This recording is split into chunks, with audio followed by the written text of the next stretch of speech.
আচ্ছা বলুন তো, সত্যিই কি পাপ ধুলো? গঙ্গা স্নান মহাকুম্ভতে যেটা হলো, তাতে কি পাপ কি ধুলো, নাকি পাপ বাড়লো?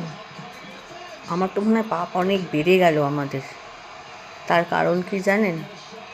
আমরা গঙ্গা স্নান করতে যায় লোকে এই ভেবে যে তারা মোক্ষ লাভ করবে, তারা পাপ ধোবে।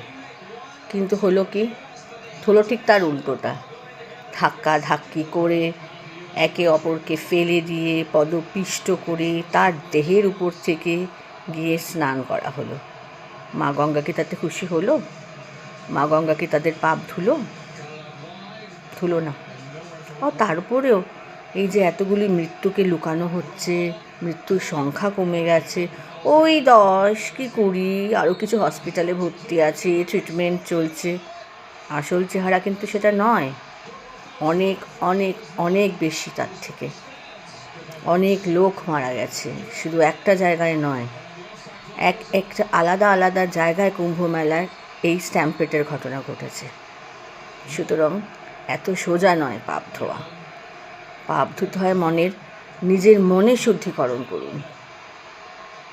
আর দেহকে আলাদা করে ধুয়ে গঙ্গা স্নানে গিয়ে আমার মনে হয় না সত্যি কোনো মোক্ষ লাভ হবে বলে।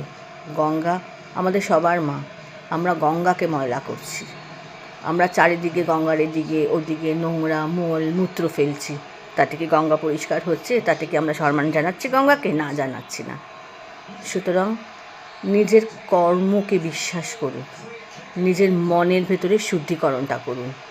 কি দরকারই বা পাপ করার? এত পাপ করতে হবে যে একেবারে ধাক্কাধাক্কি করে গঙ্গা চান করতে হবে? আমার তো তাই মনে হয়। নমস্কার, ভালো থাকবেন। আজকের জন্য এইটুকুই।